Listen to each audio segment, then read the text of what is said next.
Hey everybody, it's Carolyn Tan-Chi Pedro here, and I just want to greet you during this time of the COVID lockdown. I hope that you guys are doing very well and that God has been speaking to you during this time too.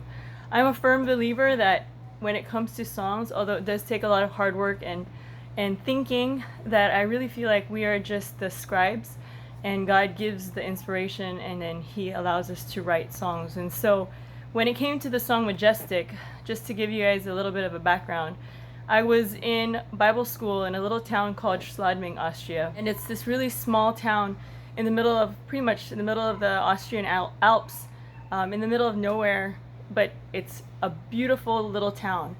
And every day I had the opportunity to go for a walk along the river, and I would always wake up to the sight of the mountains or the mountain ranges called the Dachstein.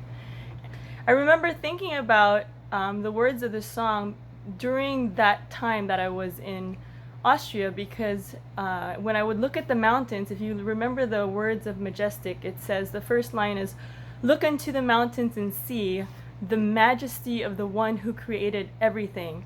And truth be told, if you were to behold the sight that I saw there, it was truly majestic. Similar to the background right now that we have of this awesome sunset, but there it was the mountains. And so that was the first line of the song, "Look into the mountains and see the majesty of the one who created everything." And then from there the song started to take a little bit of shape, and God gave me the thought to talk about the sun, moon, and stars and how He holds everything in place, and just really wanted to focus on the majesty of God and how great He really is. And then after writing that first verse, I thought, well, maybe we could put in another verse that talks about not just the greatness of God in creation and in the mountains and how we see Him in the world, but the greatness of God in how He created life. I think it was near that time that my eldest sister had given birth to her second son, and just knowing that the new life that He forms in our wombs, and how in Psalm 139 it says that He created us fearfully and wonderfully, and that all the days ordained for us were written in His book before one of them came to be. So that was the inspiration for the second verse that talks about I see the new life that you've made, the hands that you formed, and the body that was framed. And all the days of that life were written in your book before there was time. So that was how that song came to be, and I really believe it was from the Lord. And then I just wanted to put there in the bridge part a little bit of, who am I that you are mindful of me? A little personal note there, talking about, like, Lord, you're so great and you're so awesome. Why would you even be mindful of us? And that's also part of a verse in Psalms as well.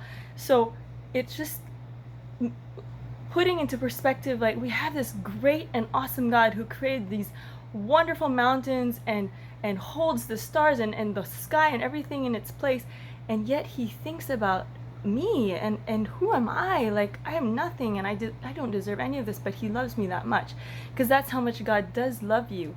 And so that's where the song kind of came from. And so after writing that song, the chorus goes on to say, you are majestic, you are magnificent, you are worthy and awesome and glorious, and you are all powerful, and you are the great I am.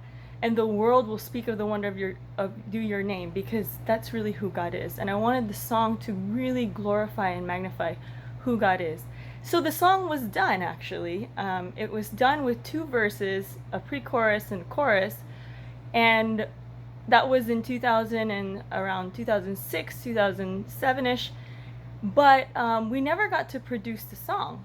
Now fast forward to the time that we were starting to think about how to do the Majestic album, that song got chosen and got put in, and by God's grace it became the title of the album.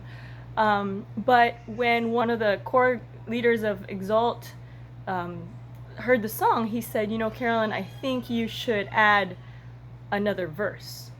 And when I heard that, I thought, well, that's all good and well, but part of me was thinking the song's pretty much done, but I'm open to suggestion. And okay, so I went back and I talked to the Lord, and I said, God, this is your song. if you want me to put another verse, you need to give me the verse that you want to put in here, because I really hadn't been writing songs for years. And so I just was not so sure how I was going to write that third verse. But I did have the idea that I wanted the third verse to now capture what Jesus did. So it's not just how he created creation and how he created our lives, but who he is and what he did for us on the cross. And so I started praying, and it was months after months, and I really just had such a hard time penning down the third verse. I said, Lord, please, this is your song. You really need to come up with a third verse, because I can't do this on my own. And I think there was one conversation I had with my mom, and she mentioned there that, you know, when you talk, you can talk about what Jesus did, but the power of his resurrection also. And so finally, by God's grace, you know, you would not believe it, but the day of the recording, I finally was able to pen down the third verse. It's really God. And I shared it with the one who eventually became the singer, Andy. And she looked at it and she said, this is gonna do. And we literally, from the time I finished the verse and the time the band was warming, like, you know, starting to get ready to play, I stuck the piece of paper on the latrelle where she was gonna sing right before the band recorded the song. So it was really a miracle. And that third verse, it says, right, on the cross you paid the price, redemption for our sin, true love sacrifice. But in power rose again, hope of the world through all eternity. It was just a miracle, because really I had no third verse for that song. So God put it together, and that's a little bit of the background of how that song came to be. You know, I just want to encourage you guys during this time of quarantine and lockdown. There is a reason and a purpose why God has allowed this, and I pray that you can spend more time with Jesus, because he really does love you. You know, if you listen to the song, it says, "Who am I that you're mindful of me?" He is mindful of you. I don't know what you're going through. I don't know where you are. I don't know what state you're in, but he does, and he cares for you. And if you would just come to him, he says he is more than willing to have fellowship with you, and he wants to know you, and he wants you to know him too. So I pray that you will be encouraged by the words of that song, Majestic. And if you've never heard it, you can look for it on Spotify, but it's a song that was given by God, and I pray that you will really be blessed by it. So God bless you, and praying for our nation, praying for the frontliners, praying for people who are sick, praying that we get through this, and that as a result we come out, you know, knowing God more, and also being changed from the inside out.